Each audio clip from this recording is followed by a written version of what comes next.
নমস্কার বন্ধুরা, আমার নতুন ব্লগে আপনাদের সবাইকে স্বাগত জানাই। আশা করছি সবাই ভালো আছেন, যে যেখানে আছেন। আমরাও বোলপুর শহরে খুব ভালো আছি।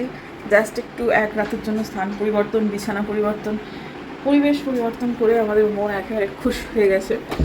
হোটেলটাও ভালো, খুবই কমফোর্টেবল হোটেল। এখন ব্রেকফাস্টের জন্য যাচ্ছি। হোটেলটা সুন্দর। আগের দিনে এত ক্লান্ত ছিলাম, প্লাস মনে হচ্ছিল এত কিছু করার আছে যে ঠিকঠাক দেখাতে পারিনি। প্রচুর গাছপালা রয়েছে। ওই যে বাবার সাথে ঝগড়া শুরু হয়েছে, বুঝেছেন তো? আরে বাবা ঠিক আছে, এখানে তো সব আরে কিছুতে নো প্রবলেম। আচ্ছা ঠিক আছে, রাগ করিস না ঠিক আছে। রাগ করার কথা বলে 10 টাইমস রাগ করব। কত বয়স আমার? হ্যাঁ হ্যাঁ ঠিক আছে। আচ্ছা তুমি এবার এসো তো কিছুতে। আজ এই যে সারাক্ষণই এই চলছে, বুঝলেন তো? এই যে প্রচুর প্রচুর গাছপালা। সে তার বাবার সাথে সারাক্ষণ রাগ করে, তার মেয়েও শিখেছে অমনি। হ্যাঁ বাচ্চা নাকি? তুই এবার তো থাম, চুপ কর, হয়েছে। এই যে এটা হচ্ছে হোটেল। হ্যাঁ জানি যা, তুমি ঢোকো। এটা সুইমিং পুল আছে একটা, ওখানে রেস্টুরেন্ট। এটা পুরোটাই হচ্ছে হোটেল, আর এখানে হচ্ছে রিসেপশন। যা যা বাবু যা। রাগ হয়েছে কারণ এখান থেকে এইটুকু ব্রেকফাস্ট করতে এসছে, সেজন্য মেয়ে লিপ বাম লাগাচ্ছিল। বাবা বলছে এতটুকুর মধ্যে তোমার লিপ বাম লাগাতে হবে। মেয়ে তাতে ডেকে গেছে। চলো না কথা। এই যে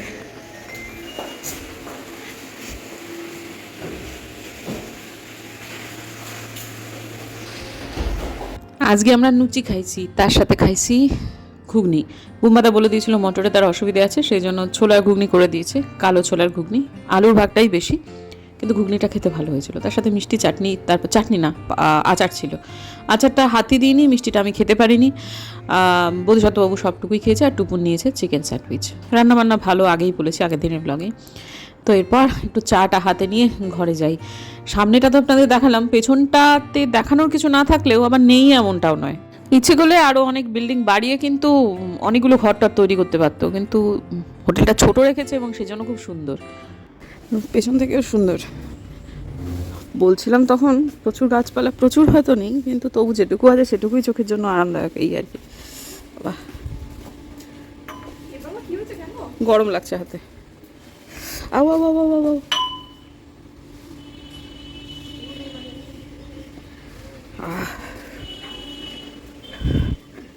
এই দিক দিয়ে ঢুকা যায়, চলুন দিদি, এই দিক দিয়েও।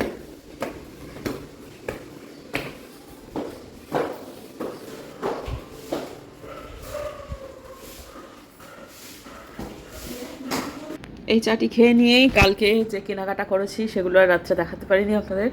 ভোর 4টের সময় ওঠা, তারপর ওই আর কি একটু টায়ার্ড হয়ে পড়েছিলাম। ঘরের সাথে এমন কিছু আর করিনি, তো যার ফলে ব্লগটাকে ওরকমভাবেই ছেড়ে দিয়েছি। তা আজকে আমার মনে হলো যে না, আজকে দেখাতেই হবে। একটু বাদেই আমরা আবার বেরিয়ে যাব। আমাদের একদিনেরই তো কাজ ছিল, বোধিসত্ত্ববাবু তাই করতেন হয়তো, বা আমরা যদি না আসতাম হয়তো কলকাতা যেতেন, বা নাও পারেন, হয়তো বাড়ি চলে যেতেন সরাসরি। তো যাই হোক, আমাদের একটু বাদেই বেরিয়ে যাওয়া। তো তার আগে প্যাকিং যখন স্টার্ট করব, তার আগ দিয়ে একটু চট করে দেখিয়ে নেবো আপনাদেরকে কী কী কিনেছি কালকে। আর তারপর স্নান করে আমি হয়তো টুক করে আবার একটু বেরোবো, কারণ আমার কাফতান কেনার ইচ্ছা অনেক দিন থেকেই। ওই স্টিচ করা কাফতান কালকে একটা কিনেছি, 3-4টে কিনে নিয়ে যাবো এরকম ভেবেছি। অনেকগুলো ম্যাক্সি ঘরে পরা, যেগুলো বাতিল করবো। আর এবার আমি ভেবেছি যে ঘরেও ভালো ভালো জামা কাপড়ই পরবো, মানে কাফতান টাফতানগুলো একটু ভালোই মানে পরবো, সেই রকমেরই ইচ্ছে। তো কালকে কালো একটা কিনেছি। আমার তো সপ্তাহে 7 দিনে 7 রঙের ব্যাপার থাকে বটে, কিছুদিন হলো সেটা ফলো করা হচ্ছে না, এটাও ঘটনা। কিন্তু তাও এসেছি যখন, একেবারে খোদ এই জায়গাতেই আছি, সোনাঝুরিতে তো যাওয়া যাবে না। আর আজকে সোনাঝুরি বসবেও না, সেটা অন্য কোথাও একটা বসবে। তা আমি আপাতত ভাবছি যে চট করে আপনাদের দেখিয়ে চাটা খেয়ে নিয়ে আপনাদেরকে দেখাবো, দেখিয়ে স্নান করে নিয়ে প্যাকিং করে রেখে তারপর বেরোবো। তারপর মেয়ের বাবা নিজেদের মতো করে করবে, আমি একটু টুক করে কেনাকাটা করে আনি। হয়তো আমাদের আর একটা ব্যাগ কিনতে হতে পারে, যেটা ভেবেছিলাম যে এতটুকুতে হবে না সত্যি সত্যি অতটুকু দিয়ের মধ্যে এত জিনিসপত্র ধরবে না। যাই টুক করে একটু বেরিয়ে আসি। এই যে 2খানা চুড়ি কিনেছেন আমার কন্যা, এটা তার সাইজেরই, একটু বড় বড় হচ্ছে তাই তো বাবু, কিন্তু আমার মনে হচ্ছে এটা হাতে ভালো লাগবে। এই দুটোই কিনেছে, গয়না বলতে এই দুটোই। আমি এইরকম দুটো কুর্তি কিনেছি, একটা গেরুয়া আর একটা গোলাপি। এটা আমার খুব পছন্দ হলো, সেই জন্য কিনলাম। একেবারে শেষ মুহূর্তে ছুটে ছুটে কেনা হলো, দামটা একটু কমই পড়লো, তখন বৃষ্টি বাদলা শুরু হয়ে যাচ্ছিলো, প্লাস এত বেলা হয়েছিল সব গোটাচ্ছিল, তো যার ফলে এটা দিয়ে দিল আমাকে। 300 টাকা করে দিয়েছে এক একটা। খুবই ভালো কোয়ালিটি, ভালো লেগেছে খুব, আমার সেই জন্য নিয়ে নিলাম। আমার জন্য একটা কালো রঙের কাফতান, এটা টুপুরের একটা ওই শার্ট কাম কুর্তি বলতে পারেন, শর্ট কুর্তি জিন্স দিয়ে পরবার। আর এই দুটোই টুপুরের, দুটোই স্লিভলেস, তলায় ভেতরে স্লিভস আছে যদিও, কিন্তু সেটা মনে হচ্ছে না মেঘ ওরা লাগাবে, দুটোর কোনোটাতেই না, একটু অল্টার করতে হবে, ওর জন্য একটু বড় হয়েছে। তা যাই হোক, যখন হবে তখন তো অবশ্যই পরে আপনাদের দেখাবে, এটা তো আমি ঘরে পরবই, আপনাদেরকে দেখাবো। 3টি শার্ট কেনা হয়েছে, হাফ স্লিভ, এটা বোধিসত্ত্ববাবুর জন্য। তো এই 3টে খুললে তো এই একই রকম, একই ঢালা কাজ, নিতে চাইছিলেন না, জবরদস্তি কেনা, কিন্তু আশা করছি তাকে পরলে ভালোই লাগবে। মায়ের জন্য কিনেছি এই একটা শাড়ি, তো এটা কাঁথা স্টিচের শাড়ি, তো মাকে বললে ভালো লাগবে আশা করছি। পুজোতে এটাই মাকে দেবো, নিতে চাইছিলেন না, অনেক ব্যাপার আছে, কিন্তু আমি বলেছি যে না, পুজোয় কিছু দেবো না, এটা তো হতে পারে না। তা এটা এখান থেকে হয়ে গেল। খুবই ভালো লেগেছে শাড়িটা, একদম ধবধবে সাদা, মানে কাঁথা স্টিচ আমার মায়ের ছিল না, সেটা যা হোক হয়ে গেল। আর শাড়িটা নিশ্চয়ই যখন দেখাচ্ছিল তখন আপনাদেরকে একবার একটু দেখিয়েছি, খুললে না এক্ষুনি তো প্যাকিং করবো, ওদের মতো ভাঁজ করতে পারবো না, বাড়ি গিয়ে যদি সম্ভব হয় একবার একটুখানি ভালো করে খুলে দেখাবো। সকালে কি রোদ্দুর ছিল, এখন আবার বৃষ্টি এলো। তো এখানে আমাদের যে টোটোকে কয়েকদিনের জন্য বলা হয়েছে, সে ভাড়া নিয়ে বাইরে চলে গেছে, তাকে পাওয়া যাবে না, এখান থেকে টোটো নিয়ে চলে যায়। প্রচুর বকবকিয়েছি, সেগুলো রাখলে আমার এডিটিংয়ে চাপ কমতো, কিন্তু সাউন্ডটা বন্ধ করে দিতে হলো, কারণ ভুলভাল বকেছি। একটা সুপার মার্কেটের ভেতরে দোকানের নাম বারবার উচ্চারণ করেছি, বলেছি আমি ওইখানেই যাব, যদিও আমি সেরকমই ভেবে এসেছিলাম ওখানেই যাব, কিন্তু না বন্ধু, ওখানে যাইনি, সেই জন্যই আর কি নামটা বন্ধ করে দিলাম। তো যাই হোক, এখানে আমার মনে হচ্ছিলো টোটো কোথায় পাবো, দেখলাম এখানে মেলা বসেছে, প্রচুর টোটো, তার মধ্যে এক ভদ্রলোককে জিজ্ঞেস করলাম।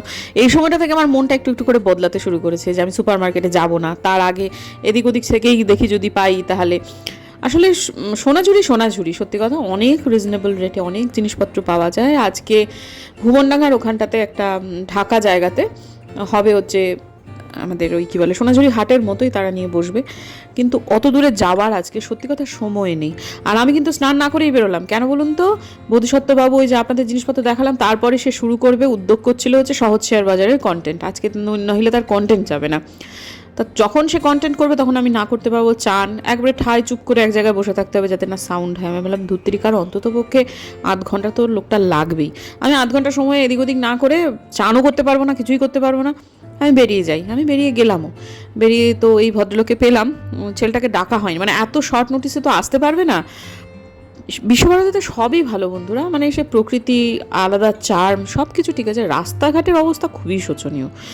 আর সেটা এখন বর্ষাকালের জন্য এই জল টল জমেছে, ছিটিয়ে টিটিয়ে আসছে, সেটা একটা আলাদা অস্বস্তি তো বটে, কিন্তু গরমকালেও রাস্তা খোঁদল হয়ে থাকাটা সবসময়ই ঝুঁকির, যে কোনো সিজনের জন্যই এটা মোট করে সুবিধাজনক নয়। এত পপুলার একটা মানে ভ্রমণ গন্তব্য মানুষের, সেখানে এইটা একটু ভালো হলে হয়তো বা ভালো লাগবে, আশা করছি ঠিক হয়ে যাবে আমার মনে হয়। তবে বিশ্বভারতীর ভেতরটা রাস্তাঘাটগুলো তুলনামূলকভাবে ভালো।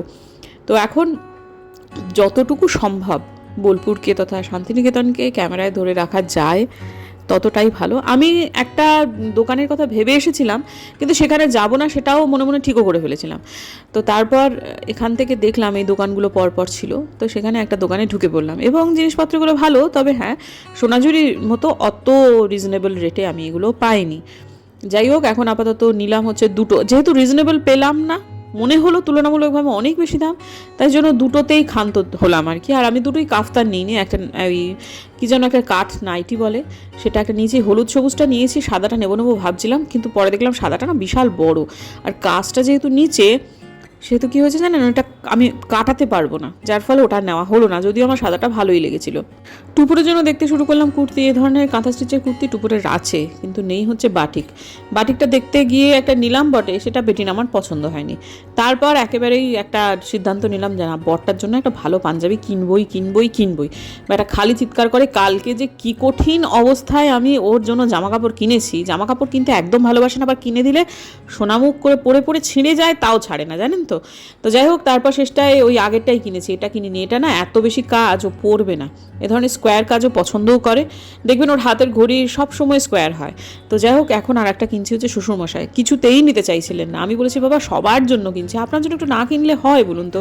তারপর পেয়ে আবার খুশিও হয়েছেন। তো যাই হোক, আলপনা দিদির জন্য ব্যাগ কেনা হয়েছে, আমি নিজেরও দুখানা ব্যাগ কিনেছি, নিয়ে এবার হোটেলে ফিরছি।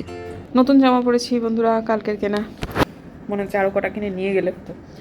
যদিও একটু আগে মনে হচ্ছিলো যে এত কেনাকাটা কেন করছি জামা কাপড়, কিন্তু পরার পর একটা আলাদা স্যাটিসফ্যাকশন তো তৈরি হলোই, সেটা তো মানসিক কাছে। যাই হোক, বেরোচ্ছি আমরা, মোটামুটি এখন 1:30 বাজে, হয়ে গেছে সবটুকুই আমাদের গোছানো গাছানো একদম কমপ্লিট সবটুকু। আর ওই ড্রয়ারের মধ্যে যেগুলো নিয়েছিলিস ভরে নিয়েছিস।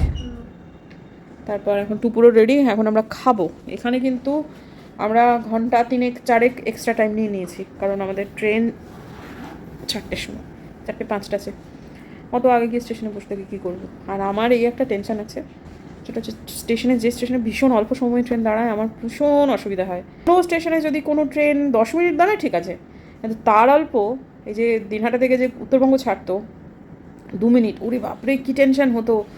এই শতাব্দী বোলপুরে ভীষণ অল্প সময় দাঁড়ায়, এটা আমার খুব মানে একটা অদ্ভুত টেনশনের ব্যাপার। নামাটা তাও যা হোক ঠিক আছে, ওঠাটা ওরে বাপরে বাপ, জিনিসপত্র নিয়ে সবাই উঠবে, সবাই ধাক্কাধাক্কি করবে, খুব চিন্তা হয়। কাজেই আজকে একটু তো চিন্তা আছেই, কিন্তু সবই তার উপর ছেড়ে দিয়েছি, তিনি যা করবেন ভালোই করবেন।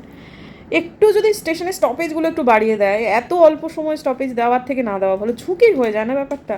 একবার হয়েছিল আমাদের সাথে, সে ওই তখন টুপুর আমার কোলে কাঁখে নিয়ে টুপুরকে উঠতে হচ্ছে। বাচ্চা থাকলে লাগেজও বেশি থাকে, সে একটা সেনা ফ্যামিলি, তাদের জিনিস আর শেষ হচ্ছে না, এদিকে স্টপেজ 2 মিনিটের। কী যে অবস্থা, শেষটায় বুম্বাদা ওঠার আগেই, মানে আমাকে যখন একটু ফাঁক পেলাম তখন আমি তো টুপুরকে নিয়ে উঠে গেলাম, একা তো ইয়ে করতে পারলাম না, পেছনে স্তূপ লাগেজ সে আমাকে দিয়ে দিল। আমি করে আমাকে বলছে যে তুমি ভেতরে যাও, ভেতরে যে যাবো, সেনা ফ্যামিলির জিনিস দিয়ে ভর্তি। কোনো রকমে ঢুকতে ঢুকতে বললো যে জিনিসগুলো টানো, এক কোলে মেয়ে এক কোলে জিনিস নিয়ে টানতে টানতে ট্রেন ছেড়ে দিল। তখনও 3টে না 4টে লাগেজ পড়ে আছে, সে কী অবস্থা করে যে লোকটা উঠলো, এই জন্য আমার ভালো লাগে না, জানেন তো। খেয়ে আসি না, চলুন, মানে আমরা খেয়ে আসি আর কি, আপনাদের নিয়েই যাবো। চলো চলো দিদি বেরোই। আগের দিনের কমেন্টে দেখলাম অনেকেই হোটেলটা ডিটেলস চেয়েছেন। আর রতনপল্লী নক্ষত্র গুগল করে নেবেন, অনায়াসে ফোন নাম্বার থেকে শুরু করে সব কিছু পেয়ে যাবে। রতনপল্লী নক্ষত্র হোটেল, ব্যাস এইটাই হচ্ছে মানে খুব সহজ লোকেশন, মানে যাই কাউকে বললে সে কেউ এনে দেবে। ওই শান্তিনিকেতনের রাস্তা থেকে রতনপল্লীর রাস্তায় সোজা নাক বরাবর চলে গেলেই নক্ষত্র, ব্যাস হয়ে গেল। মানে স্টাফ বিহেভিয়ার মোটামুটি, কিন্তু হ্যাঁ মানে 100% সব দিক থেকে হোটেল কখনোই 100% হয় না। আমি একটা কথা বলছি, রিসেপশনে যে ছেলেটি আছে অত্যন্ত ভদ্র, বেশিরভাগই খুব ভদ্র, 2-1টি একটু রুক্ষ স্বভাবের রয়েছে, এতটুকু সময়ের মধ্যেও কিন্তু সেটুকু বুঝতে পেরেছি। কিন্তু ঠিক আছে, বাদ বাকি এতটাই ভালো যে ওইটুকু মোটামুটি চাপা পড়ে মানে দেওয়াই যায়। হাতের 5টা আঙুল সমান হয় না, কম বেশি আমরা মেজাজি মানুষ নিয়ে সংসার তো করি, ওইটুকু অ্যাডজাস্ট আমরা সবাই করতে পারবো। যা হোক, এমন মেজর কিছু হয়নি যে জন্য কথাগুলো বলছি।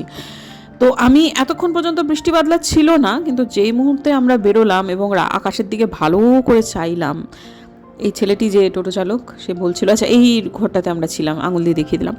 তো টোটো চালক ছেলেটা বললো যে দিদি আমরা কিন্তু স্টেশন অবধি পৌঁছাতে পারবো না, তার আগেই বৃষ্টি নামবে।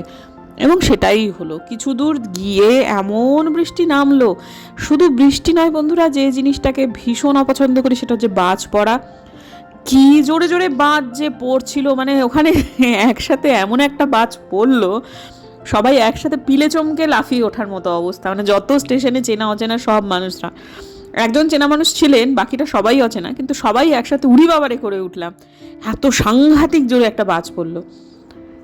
কিন্তু আমার একটু গুরুপাক হয়েছে, আমার শরীরটা একটু খারাপ খারাপ করছে। আমি বোধসত্যবাবুকে বললাম আমার জন্য একটা ওই চুন সুপুরি দিয়ে একটা পান দাও, মানে ইয়ে দিয়ে সাদা পান যেটাকে বলে, যেটা আমি সাধারণত আলপনা দিয়ে আমাকে সাজিয়ে মাঝে মাঝে দেয়, সেটির আবদার করলাম বরের কাছে। বর বললো ঠিক আছে দাঁড়াও, বলে একটা দোকানে যেই নামলো সাথে সাথে একেবারে মুষলধারে বৃষ্টি, এবং ওই পান সাজাতে গিয়ে ওইটুকু সময় একটি সাদা পানের জন্য আমার পতিদেবতা পুরো ভিজে গেল।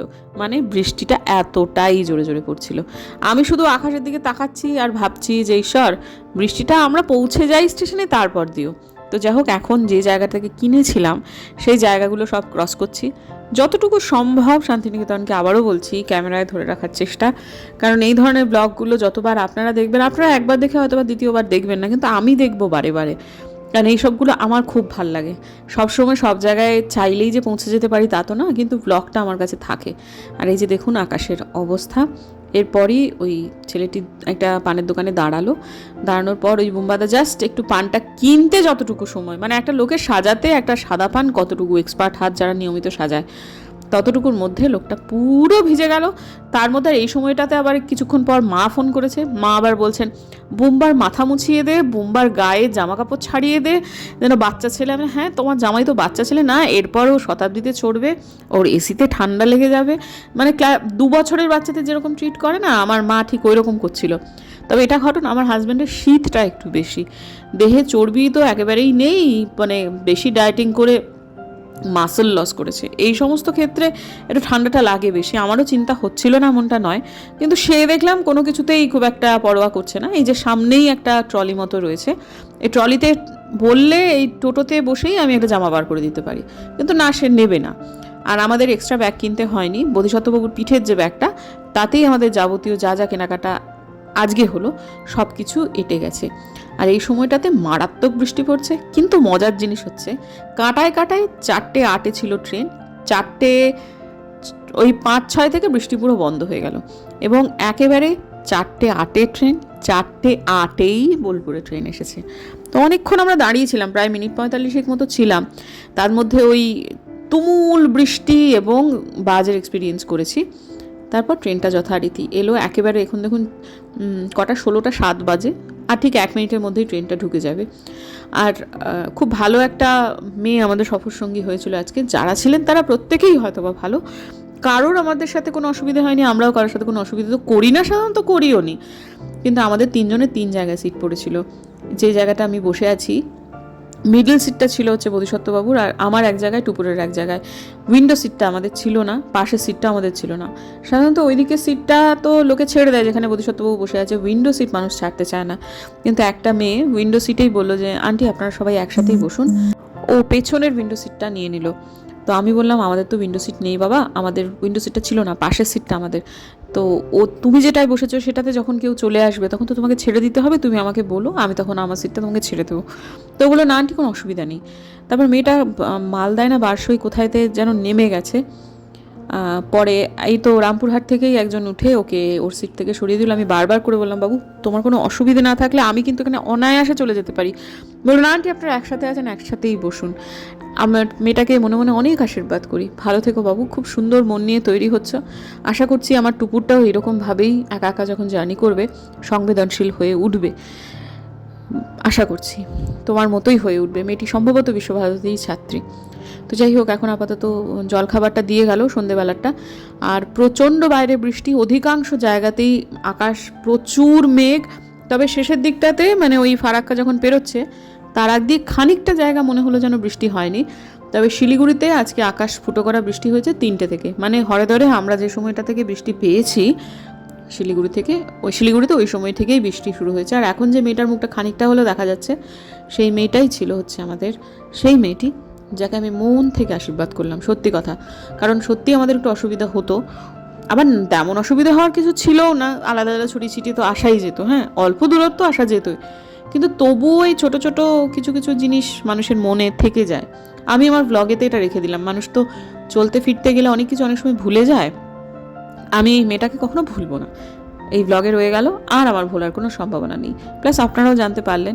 তবে আমি একটু চোখটা লেগে গেছিলো, কখন যেন আমি এটা দেখলাম নেমে গেছে।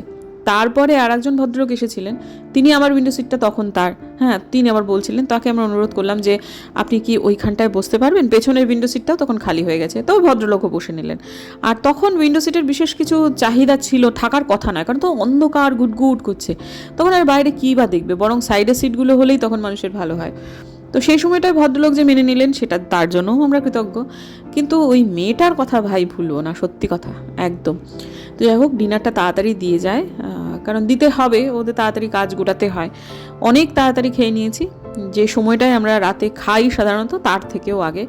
তারপর যতই চেষ্টা করি যাতে একঘেয়ে না লাগে, আমার এই ট্রেনে খুব একটা ঘুম আসে না, বারবার করে ঘাড়ে টাড়ে কেমন একটা লাগে, সেই জন্য ওরা সব ঘুমিয়ে পড়েছে, ওদের সময় কেটে গেছে, আমি ঘুমাইনি, আমার ভীষণ বিরক্ত লাগছিল শেষটায় এসে। তারপর এখানে রাঙা পানি দেখাতে চাইছি, আকাশ দিয়ে কী পরিমাণ জল পড়ছে, এ সময়টা অনেকক্ষণ দাঁড় করে রেখেছিল। আমার মনে হচ্ছিল আমি নিচে নেমে গিয়ে ট্রেনটাকে ঠেলি, বলে তাড়াতাড়ি ঢোকো, কিন্তু প্ল্যাটফর্ম না পেলে কী বা করবে। আর এই যে এত মানুষ এত আগে আগে দাঁড়িয়ে গেছে, কারণ এটা নয় যে তারা তাড়াহুড়ো করছে, ব্যাপারটা হচ্ছে সারাক্ষণ সবাই বসে এসেছে, সবারই কোমর কম বেশি লেগে গেছে। এবার এইটুকু সময় যতক্ষণ তাড়াতাড়ি দাঁড়িয়ে যাওয়া যায়, আর যত তাড়াতাড়ি ট্রেন থেকে লাফ দিয়ে নেমে ট্রেনকে টাটা বলা যায়, এই আর কি। তারপর যাই হোক, নামার পর খানিক বৃষ্টি পেয়েছি, খুব সাংঘাতিক কিছু ছিল না। মানে আমরা যখন নামলাম তখন বেশ জোরে বৃষ্টি এলো, তবে আমরা খুব একটা ভিজিনি।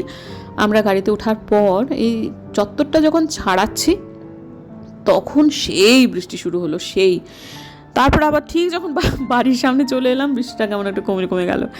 এই তো হলো, সব মিলিয়ে মিশিয়ে খুব সুন্দরভাবে 42 ঘন্টা থেকে 43 ঘন্টার একটা জার্নি আমাদের শেষ হলো। চলে এসেছি, বিছানাপত্র ঝেড়ে নিয়ে এবার শুয়ে পড়বো। আলপনাদি আছে আজকে রাত্রিবেলায়। আলপনাদি না থাকলে তো আর আলিদা চাবি নিয়ে যেতেও পারতেন না। 10:50 রাইট টাইম, তো ট্রেন খানিকটা লেট করেছে, একেবারে ওই ফারাক্কার আগ দিয়ে লেট করা শুরু করেছে। তারপর রাঙাপানির কাছে অনেকক্ষণ দাঁড়িয়েছিল, কারণ যে লেট হয়েছে খুব একটা হয়। 10:50 টাইম, আমরা নেমেছি হচ্ছে 11:06, এটুকুই লেট হয়েছে। ধরা যায় না এতটুকু লেট, কিন্তু তবুও। তো যখন আমরা নামছি তখন বৃষ্টিটা হালকা হালকা পড়ছিল, খুব মারাত্মক না। রাঙাবাড়িতে যখন দাঁড়িয়েছিল তখন খুব বৃষ্টি হচ্ছিল। নামার পর শুনলাম আলিদা বলল 3টে থেকে নাগাড়ে বৃষ্টি চলছে, একেবারে মানে অবিশ্রান্ত ধারায় বৃষ্টি পড়েছে। তো যাই হোক, ঠিক আছে, এখনও বাইরে বৃষ্টি হচ্ছে, কিন্তু আর শরীরে মনে শক্তি নাই। এবারে শোবো, ঘুমাবো, তার আগে ভাবলাম ব্লগটাকে এন্ড করি। কালকের ব্লগটা ঠিকঠাক এন্ড করা হয়নি। আজকের দিনের জন্য বিদায় নিচ্ছি বন্ধুরা, কালকে আবার নতুন ব্লগে দেখা হবে। ভালো লাগলে সাবস্ক্রাইব করবেন আমার চ্যানেল, পাশে নোটিফিকেশন বেলটাকে অন করবেন, যাতে করে ভিডিও দিলেই নোটিফিকেশন চলে যায় আপনাদের কাছে। দেখা হচ্ছে আগামীকাল, ততক্ষণে